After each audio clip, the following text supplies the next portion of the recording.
I actually started studying law because I thought I wanted to be a bit of a Meghan Markle off Suits. Yep, I right, imagined yeah. myself in court presenting to a jury. Obviously, that's only one, now in hindsight, there's only one tiny part of law. But I was completely misguided in what I thought it was actually like. And I'm sure there are so many young professionals in a similar situation going into things, whether it's law or being a goldsmith, that have a rosy tinted view of what that path is like. And then they start it based on that misinformation, end up getting hugely in debt, start a career, waste all this time, and then think, oh, actually, this is not what I want to do. So that's something I'm quite passionate about. I actually think a lot of study is overrated.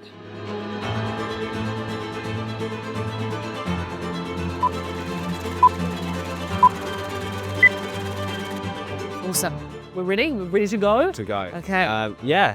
Thanks for coming on the pod, Miriam. Really appreciate it. Helena was actually super pumped to be on the episode with you as well, but I stole it by taking this week.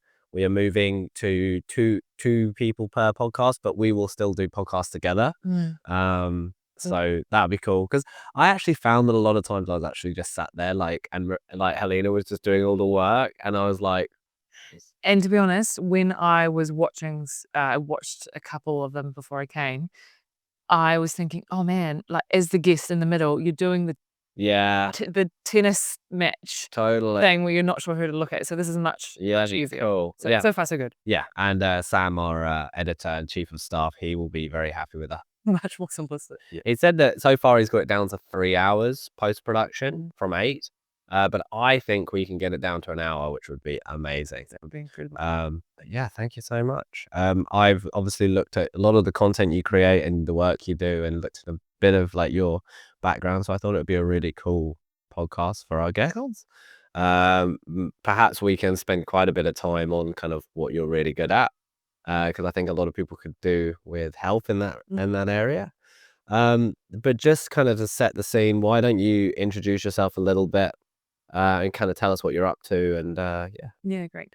And also, I'm looking at you, aren't I? We're just having. So they can. Do we look here? Yes. Do you want me to look at this? I feel like I don't know. Hello and welcome. My name is it.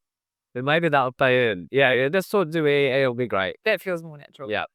See, this is the thing. Public speaking is one thing, but speaking to a camera is another. And I love public speaking. As soon as I get in front of a camera, because I do a solo podcast as well called Macro Mondays, I turn into a robot. It's hard, isn't it? But in real life, it's so much easier. Yeah, it's hard. It's weird. So my name is Miriam Chancellor, and I run a business called Naked Audience, which is an executive public speaking and presentation coaching consultancy. What that looks like in practice, I help high-performing teams and individuals overcome the challenges of public speaking to enable them to achieve their professional goals. Yeah. That takes the form of one-on-one coaching, in-house corporate training, so going into an organization and running a series of workshops for a particular team, and executive presentation mastery masterclasses. So it's a 1.5 day intensive offsite for 10 professionals from different organizations coming together for a couple of days. I've been doing that for 5 years. Oh, it's coming up my 5th year work anniversary now. Okay. Coming up very soon. Something to note more recently is that we've just, as of November last year, 2024, we've started operating in Sydney as well. Oh, cool. That would be a very yeah. So it's been a journey, but I have my dream job. And don't tell my clients this, but I'd probably be doing what I do even if I wasn't getting paid for it. I love it. So I was fortunate. I am fortunate. I found that calling, whatever you want to call it, pretty early on in my career. And yeah, every day is a joy. Yeah, that makes sense. I feel the same way. Awesome. Because then it's easier. Yeah, life is better. It doesn't feel like work. Right? Yes, that is a key thing. And I started off in my career doing something that I knew would make me money, but I didn't enjoy the work. But it was a bit of a utility. What was it? I was a goldsmith originally. Wow. Yeah. So, so when you say goldsmith, I'm So imagining. fine jewelry, Okay. making engagement rings. So not like pieces. over a furnace banging the. Yeah, I mean, like, yeah. So that was where I started in my career. Did an apprenticeship. I knew that you could make really good money really fast, and I was a professional gamer. Wow. And I wanted to play video games, didn't want to study because I didn't know what I wanted to study. So yeah, got into that, but it's a very hard job. People think glamour, right? When you say goldsmith, it's like jewelry, you know, it's like, it's really hard. I can imagine. But that goes for probably a lot of things. Yeah. We have the superficial view of what it involves versus the reality of it. I mean, I actually started studying law because I thought I wanted to be a bit of a Meghan Markle of Suits. Yeah. I imagine myself in court presenting to a jury. Obviously, that's only one, now in hindsight, there's only one tiny part of law. But I was completely misguided in what I thought it was actually like. And I'm sure there are so many young professionals in a similar situation going into things, whether it's law or being a goldsmith, that have a rosy tinted view of what that path is like. And then they start it based on that misinformation, end up getting hugely in debt. Yes. Start a career, waste all this time, and then think, oh, actually, this is not what I want to do. Yeah. So that's something I'm quite passionate about. I actually think a lot of study is overrated. Oh, totally. A lot of I would agree with that. But the great thing about the apprenticeship was you earned money straight away. Yes. And you were straight to work learning. And then I used that money when the business grew a bit to retrain into technology. So that was kind of the arc.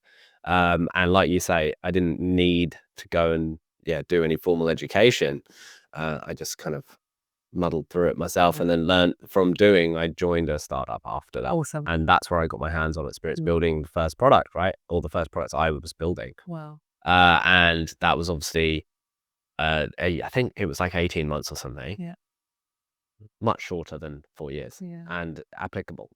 And So yeah, totally. So, kind of going and building your own business, building your own dream life and your dream career and enjoying every single day, you kind of look forward to getting out of bed. That's like the main thing, right? Is you want to wake up and get out of bed because the day is great and you're doing what you're cool to do, or you feel a great sense of purpose and fun for the work you do, which is obviously the dream.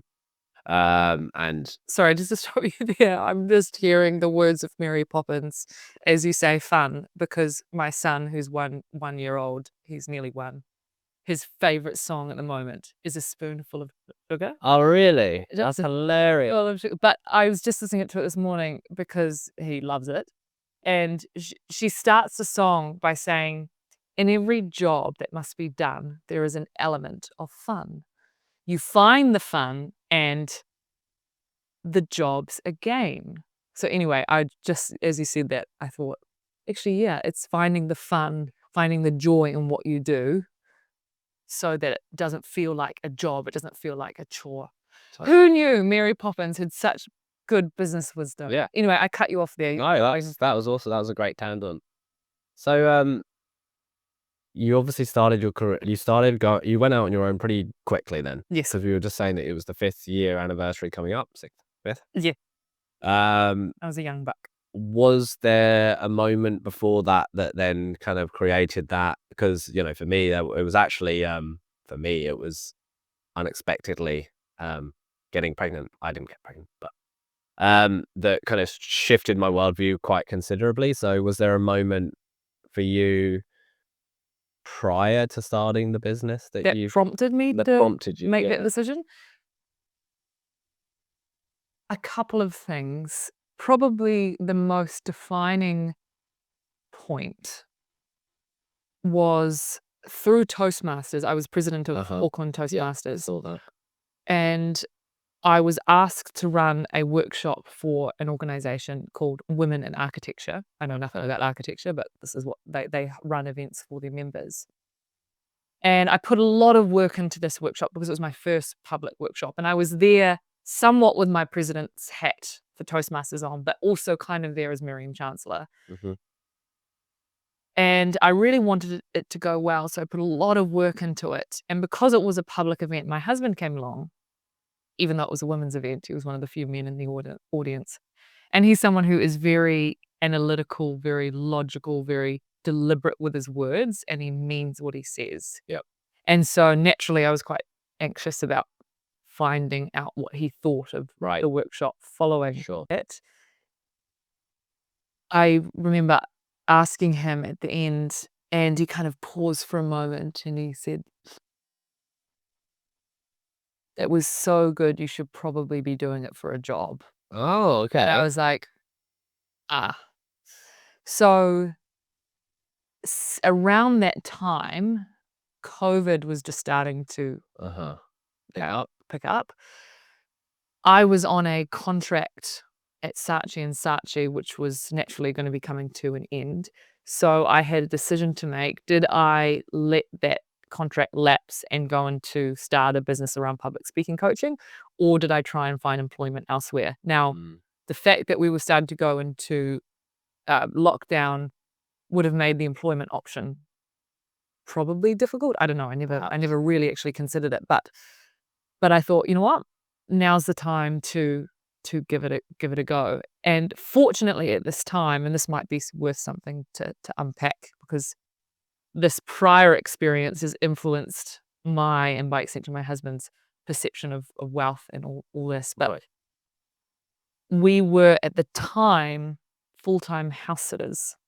So that means our living situation was, we lived out of suitcases and we looked after people's homes and pets while they're away on holiday.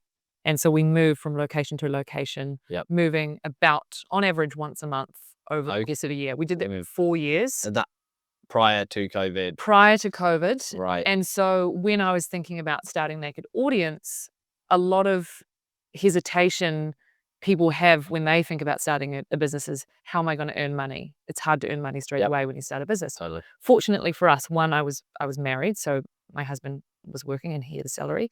And two, we had basically zero living costs apart from groceries, because we lived in other people's homes and used their water and rented power and electricity and whatnot. So that was a factor as well. So COVID comes, I make the call, I'm going to go all in, come up with the brand. And the saving grace was that I shifted from public speaking coaching to how to communicate effectively online. And that's how I started to build the brand over COVID, is that I was running workshops for corporates and publicly on how do we use these things called Zoom and Teams to get our message across, whether it's to staff, whether it's to pitch for business, etc. So that was basically the what do you think about fake backgrounds? As in digital? When you're on Zoom and stuff, I don't like them. No, well, so there's blur and there's the digital. I don't like either.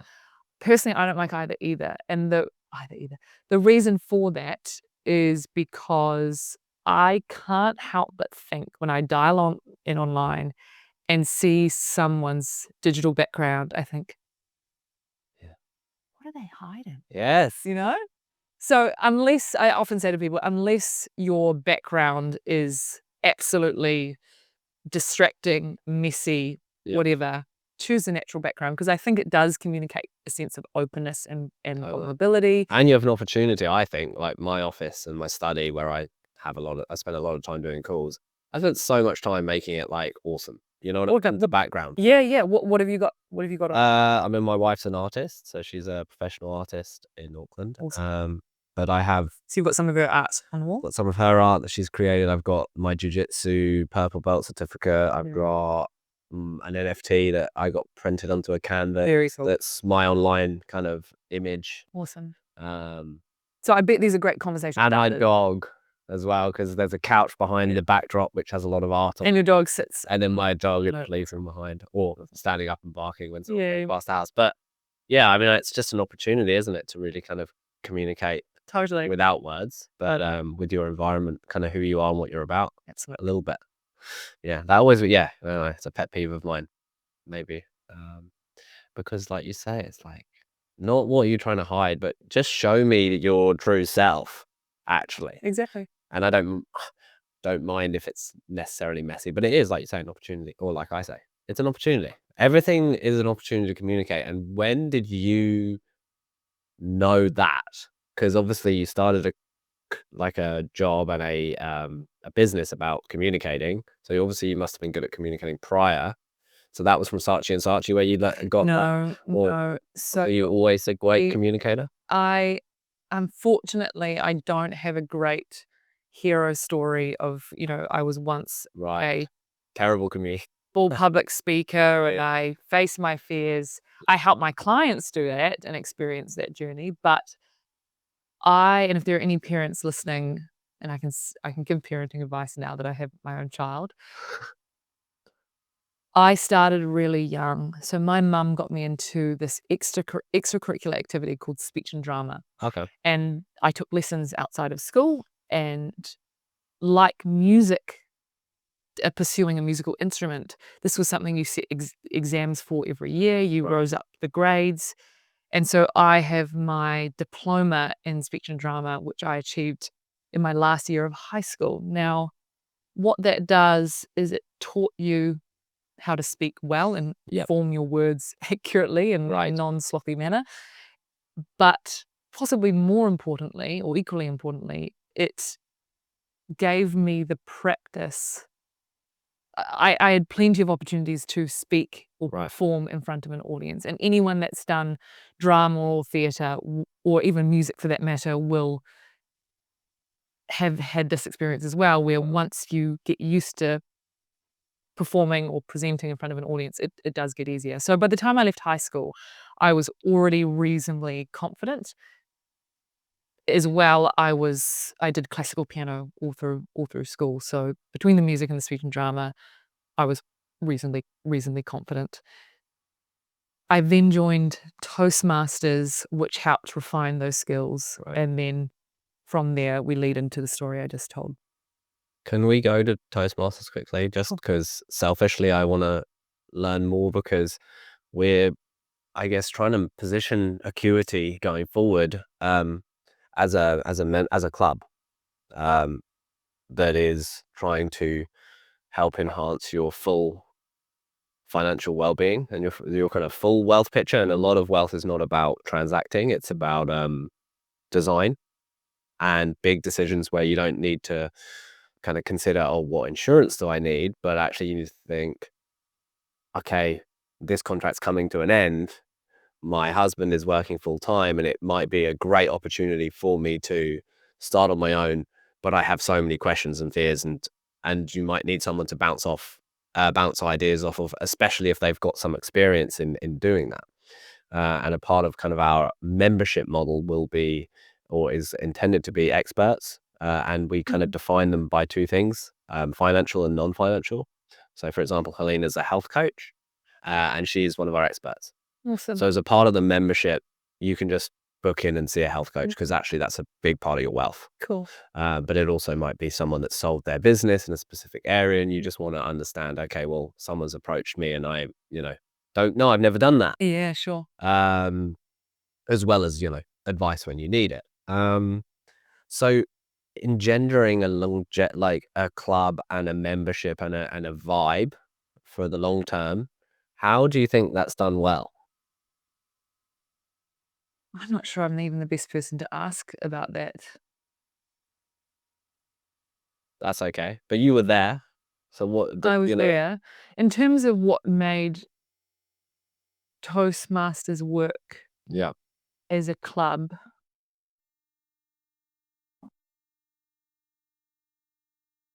yeah, I don't think I'm the best person to ask about that. I think it's hard because I'm looking at it through the lens of it achieves certain objectives from a public speaking perspective. But I think what you're comparing are two completely separate types of clubs that may not have much overlap. Not in their application. In their application. So I don't think there's necessarily much relevance. Okay. But I mean, what I would say is one of the reasons Toastmasters is effective is that it's the frequency of the meetings and the expectations that you are there every 2 weeks and you will be speaking in front of the audience. Yeah, right. And that So you're getting reps. regular practice is what ultimately leads to people's improvement. I think it's It good. maintains momentum over the long term, Right. Yeah, that makes sense. as opposed to just a little bit of coaching here, a little bit of coaching there. So it's the cadence and almost quite a regiment It's kind of pretty. approach. And look, people's experience of Toastmasters will differ greatly from club to club. Totally. When I joined this particular club, I was greatly aware that over 50% of the people in the room were better speakers than me. And I thought, this is a club I want to be Oh, that's part of. cool. So you've got to be inspired by the people in the room. So the appeal to you, in a sense, around that experience was also that you could learn. Yeah, absolutely. And there were people that you respected and could kind of, garner wisdom from, and application of how they approached public speaking. Totally, yeah. So if we get into make an audience then, what do you think, like, what is one of the stories, I guess, that you've had like with a client that has like that has kind of solidified that I love going to work every day? Is there like a few examples you have where there were just like a journey you went on with a client and it was just like, that's why I do this? Yeah, there've been a couple. The one that comes to mind is, this is on the more dramatic side, but I worked with a woman. So I mentioned earlier that I have these masterclasses called Presentation Mastery. Mm-hmm. And this woman, unfortunately, didn't have the financial support of her organization to participate in the course. Most of people that do that do. Yeah. And of course, it's not a selfish request to ask your employer No. to go and do a course. But unfortunately, in this case, she didn't. So she self-funded her way through. And it's a lot of money. I think that now these days it's about close to $4,500 to attend for the 2 days. The reason she signed up was because she had a negative experience at work, public speaking. Yep. She was in a meeting environment where she was the presenter, but the audience, for whatever reason, was hostile. So they were firing really challenging and almost intentionally challenging and destructive questions her way, that she basically floundered in the moment and came away feeling defeated and like a failure. Mm. This meant that she had a decision to make. Was she going to now, from now on, basically avoid public speaking at all costs to prevent that from ever happening again? Or was she going to actually seek some guidance for how to be able to cope in that situation going forward? And fortunately, she opted for the latter. Yeah. She signed up for the course. And it was only after I found out that she barely slept the night before because she was so angry before the course. And she vomited the morning of from her angst of turning up, because it's very intense. And there's a reason I've tailored it for senior professionals, because it's a high pressure environment. It's incredibly supportive, but it's still a high pressure environment. So she turns up, and what I do is I see it as my responsibility to really understand who is in the room on the day for the course. So I did my homework on her and knew all about why she had turned up. So intentionally, during one of her presentations, when she was presenting in front of the group, I started to mimic a hostile audience. Okay. So I started to fire questions her way in a very aggressive manner. And I watched as she started to crumble. And I knew this was a fine tightrope to walk, because if I got it wrong, she would collapse under the pressure and leave. Yeah. Probably. She'd walk out of the room. And that was it. That's public speaking. No, never again. Mm-hmm. Or if I was careful enough, she would dig deep and she would come out victorious and realize she can cope with that situation in future. And fortunately, she dug deep, and she felt the support in the room. And at one point, she even let out this audible frustration of like, oh, Right. because she was so annoyed with how much I was pressing her. And she kind of knew what I was doing. Yeah. But anyway, she got through it and she was just over the moon. She felt like a total, she felt utterly triumphant. Time passes. I actually bump into her husband a couple months later. And he comes up to me and he says, Miriam, I don't know what you've done with my wife, but she's now got the promotion that she was seeking. She's influencing at work. She's seeking out public speaking opportunities. And just even in her personal life at home, she is more self-assured and of herself, and just her whole manner about going about the world. She just has so much more confidence. So that's a great success story, I guess you could say, of someone that's gone from not just not being very good, but actually being highly anxious in front of an audience to coming out completely transformed as a result. Yeah, that's awesome.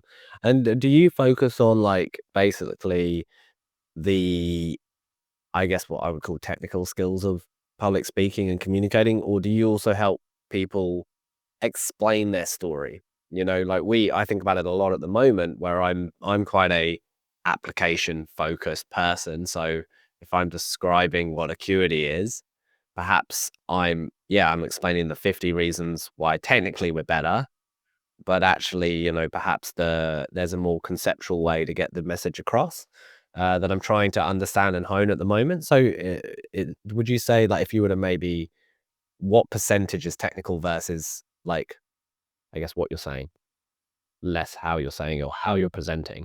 So very much I focus on content and delivery, or put differently, I heard someone say this recently, they really like substance and style. Substance or content is what we say. It's a message, it's our structure, it's our supporting anecdotes and examples, it's the way we frame a message, it's what we say. You could write it on paper, right? How we say it is our delivery, it's our style, it's our posture, our body language, our gestures, our eye contact, our facial expressions, the tone of our voice. All those things are delivery, and they are both equally important. Right. Okay. And what's easier to teach? Probably because I kind of feel like that messaging side of it, I get a little bit bored kind of repeating the same message over and over again.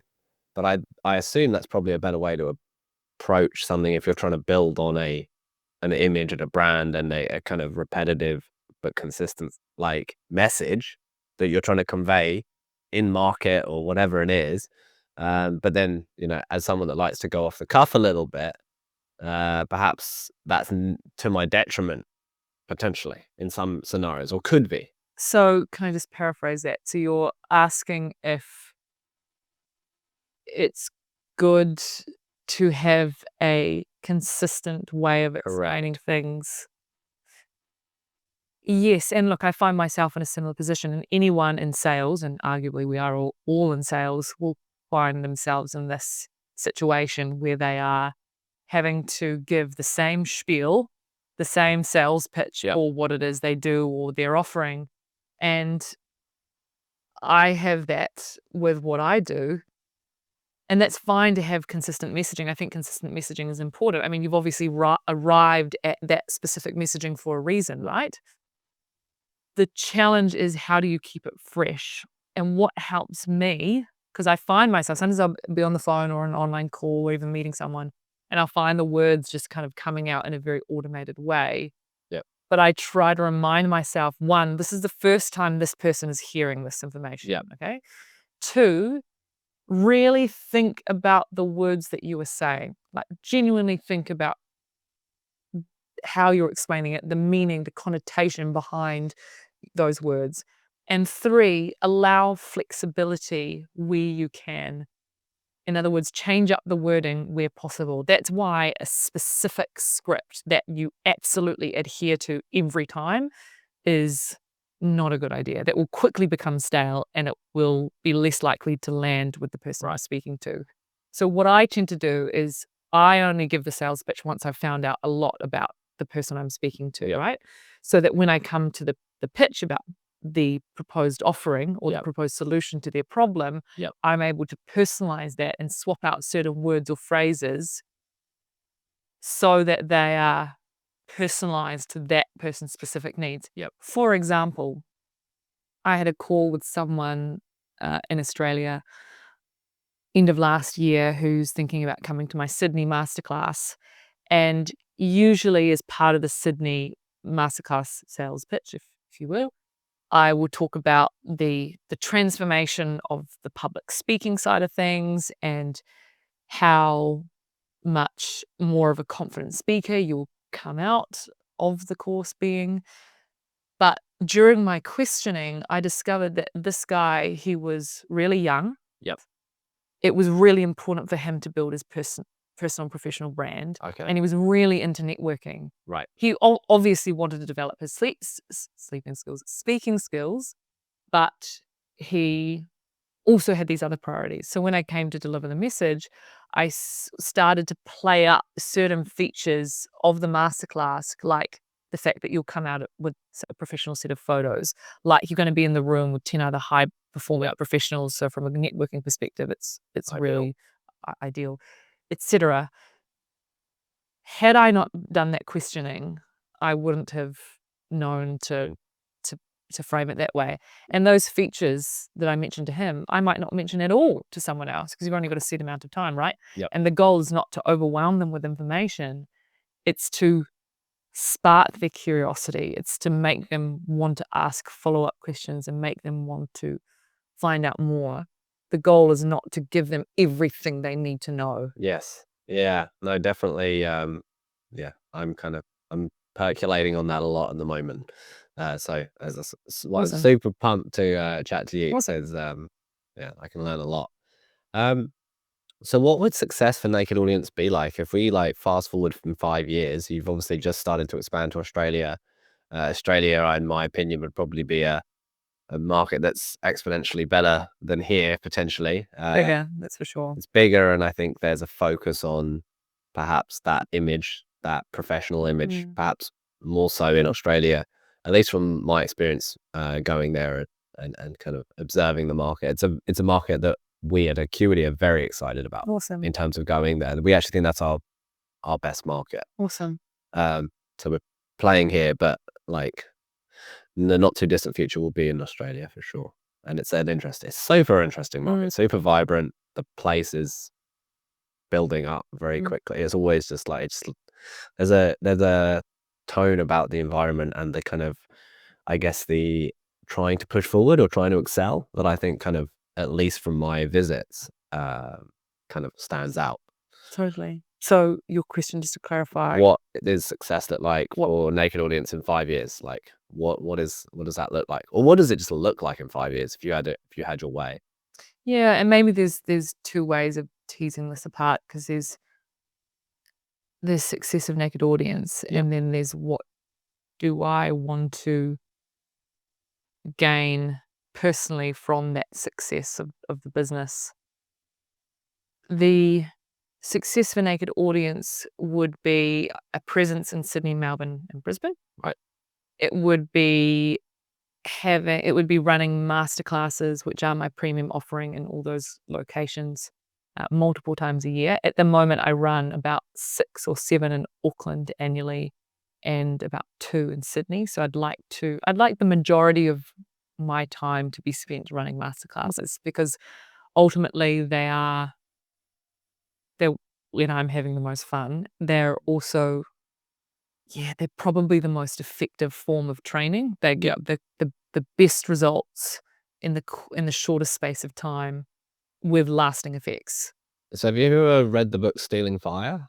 I haven't. Okay, you could do that. What is? Tell me. I love Stealing Fire is about it's basically about creating an environment for flow. Right, so to be in flow is you're completely present, Yes, sir. and it creates an environment where you can get much more done, or you can have much more effective training. You know, an example for me, what I would think about would be like surfing or doing jiu-jitsu. You're forced to be present. But then if you look at the history of kind of religion and concerts, it's all about creating this environment where you're in a flow state. And they call it stealing fire because the book is about kind of the stealing fire reference, I think, comes from like ancient kind of, or somewhat prior to now, kind of teachings around stealing fire, which is stealing something from the gods almost. Wow. And I think about that because when you're talking about your masterclasses, we were just at a fintech accelerator in Wellington. And what their team at Creative HQ did was they created an environment for us to steal fire. That's awesome. Yeah, I'm a big believer in creating an environment that is conducive to you doing what you need to do. Yeah, I think people are probably more or less affected by their environment depending on their personality. Yeah. I would put myself in the camp, and just productivity aside, I am hugely, hugely affected by my environment. For example, my husband's the same. I have a pet peeve of, we both do, of lighting. Okay. How's the light? No, the lighting's good. I mean, in, say, cafes or hotels or restaurants, or most importantly, homes, we are allergic to overhead light. Right. And any lights that aren't warm. Yeah. So we will, like, if we're going for an evening walk and we walk past an apartment or a home that got just white lights, and then we just recoil because to us it feels like a refrigerator. So we're all about lamps and soft light. And as the sun's going down, you need to soften the light, turn off the overheads, and yeah, it's all about the mood lights. And what a phrase that I heard, or Daniel told me a couple of years ago, but stuck with me, is when you're thinking about lighting, physical lighting for an environment, try to light surfaces, not spaces. Okay. For example, a lamp on a particular table will cast a glow down onto a surface versus an overhead light, which will just put a blanket light casting down. So that's one example of how I'm quite affected by my environment as well, which makes me quite difficult to please if we're trying to find a place to rent in Sydney or a hotel to stay in, and when we're traveling. But we both have that same standard, so at least we're aligned, I guess. Light and sound sometimes people. Yes, actually, important. You're totally right. I'm less fussed about sound, but my husband is. Like, if there is a refrigerator buzzing in the next room, like, he will go off and like switch it off, or anything, or if there's a charging port with a tiny pinprick light emanating, he will go and put a plaster on it or something. So yeah, but yes, noise is another form of stimulus in an environment that's people are affected by. Me less so, but certainly light. Yeah. So how have you guys remained, like, you know, you talk a lot about design of like your life. That's what we kind of talked a bit about before the podcast, leading up to the podcast. How have you guys communicated and collaborated to kind of engender that holistically? Yeah, that's a really tough one. And I would imagine that's a point of contention in a lot of relationships if you're not aligned on what that lifestyle looks like. Fortunately, we're very aligned. It started, or how we view lifestyle actually started with an experience we had when we were house sitting. So as I said, we spent the first 4 years of our marriage full-time house sitters, which meant we moved around a lot.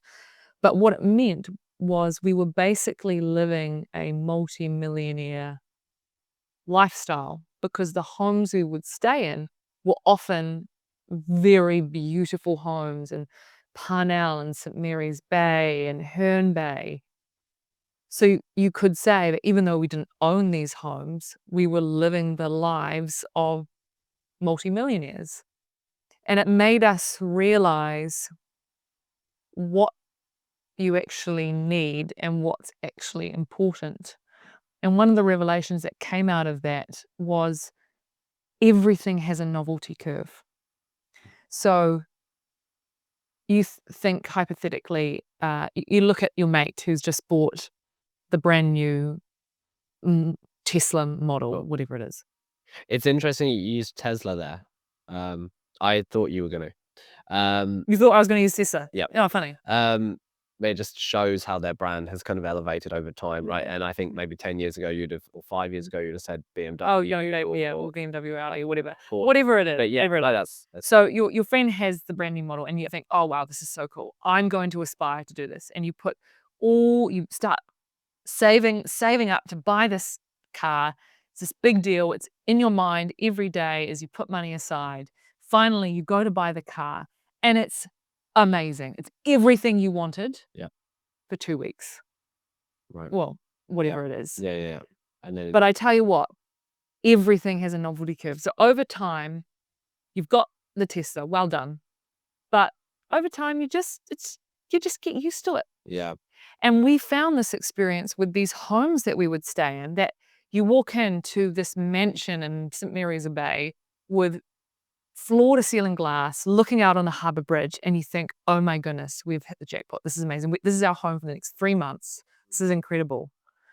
And time passes, and even though you're still enjoying it, you do notice the sense of your baseline is just settling for human nature. Yeah, absolutely. So then that begs the question, what can you do to maintain peak novelty without ownership? So for us, we did buy a house in the end, but now we're talking about, do we need to own a house? Like, do we just rent? Yep. And that will give us the freedom to move around a lot. Totally. Or instead of owning a batch, this is a perfect example. Yeah. Instead of owning a batch and turning up to the same place every time, and therefore the novelty gets low pretty quickly, why not own and Airbnb and have these varied experiences? So we're big on varied experiences, that even if we're kind of like, oh, should we do this thing differently this time? But on principle, we will, because you'll wake up tomorrow and you're 85, and what's your life been, right? So I think varied experience is really important to us, and that's what. And if you can optimize your life in a way where you are getting lots of varied experiences, ideally without the responsibility of owning that thing, right, then I think that's going to lead to a lot of satisfaction and a lot of fun as well, that you're enjoying these things without owning it. We took a 2-month working holiday in Sunshine Coast last year, where we rented a place in Noosa and just had like the best time of our life. Yep. And so we've decided to rent that place again next year, so that we're alternating between Auckland, basically Sydney, and Sunshine Coast. So we're optimizing on that novelty each time when we move location. As it starts to wane, we switch it up and go back to Auckland or Sydney or whatever it is. So yeah, I reflect on that a lot at the moment, and it's giving me, or I'm gaining a more appreciation and less judgment around. We kind of go through life, I think, sometimes as the novelty curve kind of progresses, expecting everything to be the same, or expecting everything to be like not volatile, and like almost take for granted that life is actually really fragile in nature. And then second to that, I love I don't like traveling for a few days. I love to go and immerse and live somewhere. So when we travel, I'm always like, it's really hard to get me to go, but once I'm on board, I'm like, let's go for a month or 2 months, because then you get to really feel that place more deeply, and you still probably have the upside that that curve is not diminished yet.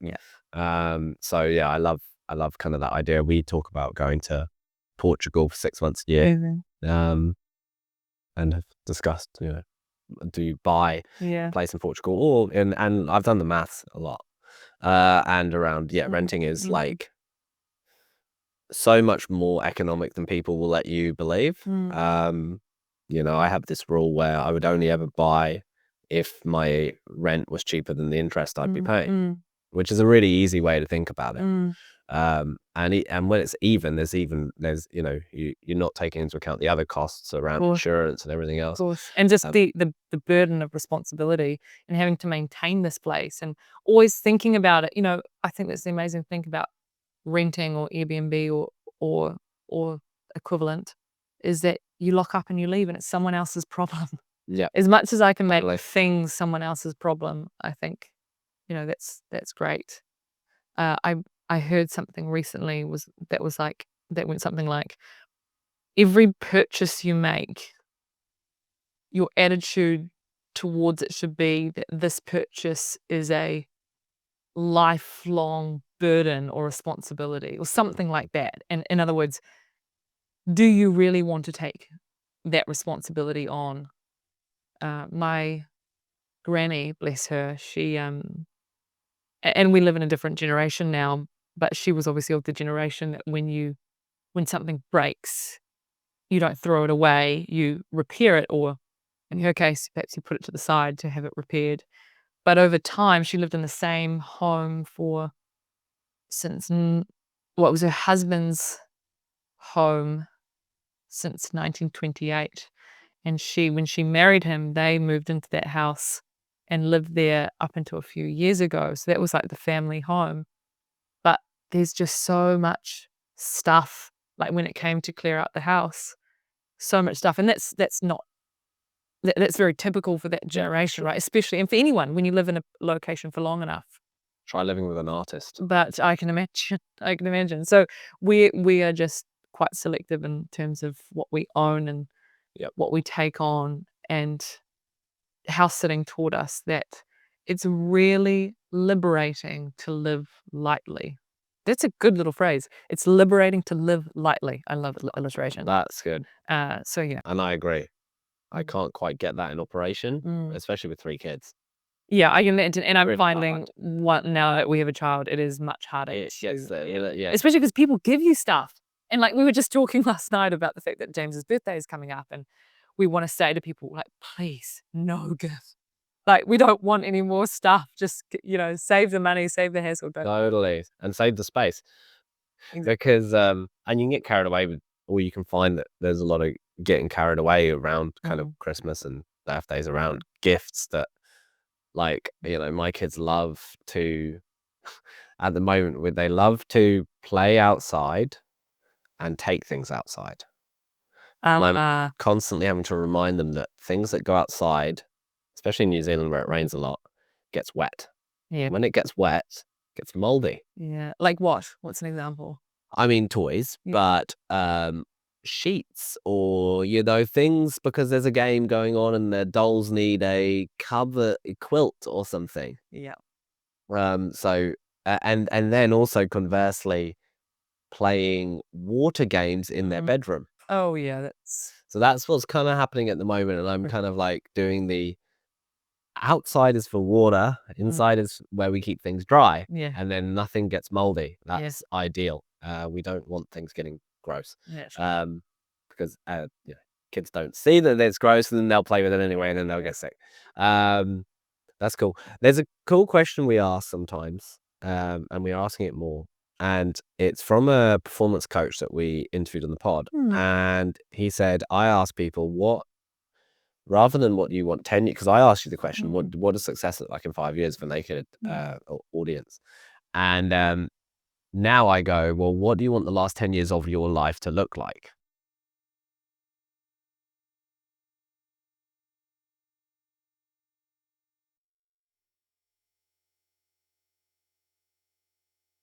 So I'm just thinking, roughly, realistically, I'm probably going to live to my early to mid 90s. Sure. Based on my genes and my health and habits that are pretty well formed now. So health and fitness is very important to me. So that's sitting me in good stead. So bearing in mind that I'm going to live to about 95, let's say. So we're talking between 85, let's say 80 to 90 years old. What do I want that to look like? I think at that age, because looking ahead at my parents who are not at that age yet, but my grandparents who were at that age around the time they died, everything's about family when you're that age. So I'm envisaging children that I have meaningful relationships with, that they don't necessarily have to live close to me, but that I see with regularity, whether that's probably at that age they would be traveling to me or us. Sadly, my husband's probably dead because he's 10 years older than me, so I'll probably be off. But yeah, I think it's all about family at that age. Probably I'm not working. Maybe I've published a couple of books. You might still do some speaking things. Maybe Charlie Munger was until 99. Yeah, true. Yeah. I'd love to still, assuming my health is in good check, I would maybe do some speaking engagements. But I think the older you get, this is my prediction, the more you realize what's actually important in life. And I think that's relationships, and I think that's community. And for some people that is legacy. I don't have a big obsession about legacy yet. Maybe I will with time. I gyrated from that. I started off in that transitional that moment of like legacy very important to that kind of that waned very quickly. Yeah, people I mean, I get it, but I also think it's quite maybe I think it's a little self-indulgent to think about your legacy. Yes. But I heard this phrase, this is quite profound. Thought about this phrase or this idea that there will come a time where the last person who knew you personally will die. And obviously that person will be a lot younger than you. But isn't that kind of scary? Or not scary, but profound. Important. Yeah, important that you could say that when you die is not necessarily when you die, but actually when the last person that knew you and would speak about you dies. And that person is out there, and that day will happen. My husband's really into family tree. The family tree and genealogy, and he's mapped out all his ancestors, and to the extent he's managed to track the boats that they came in to New Zealand and even beyond, way back into England and Germany and all that. And it's really easy to look back at these people, these names, and these black and white cloudy photos of these people and think, oh yeah, that was Miriam Chancellor and she came out on that. But hold on, she was a person like us. She was the main character of her story, just like you and I are the main character of our story. But it's so easy to forget that. And we also forget it more close to home with the older generation. We look at the elderly and we think it's easy to forget that they were as young and energetic as us. And yeah, it's quite poignant to think about that, and that there will be people in hundreds of years' time, probably thousands of years' time, with social media and photos and the cloud and whatnot, coming across our photos thinking, like, funny, they had a life. But then they move on with their life, and it does give you pause to think. Totally. Well, thank you so much for coming on the pod. I really enjoyed it. Thank you so much. Awesome. Thanks for having me. Cheers.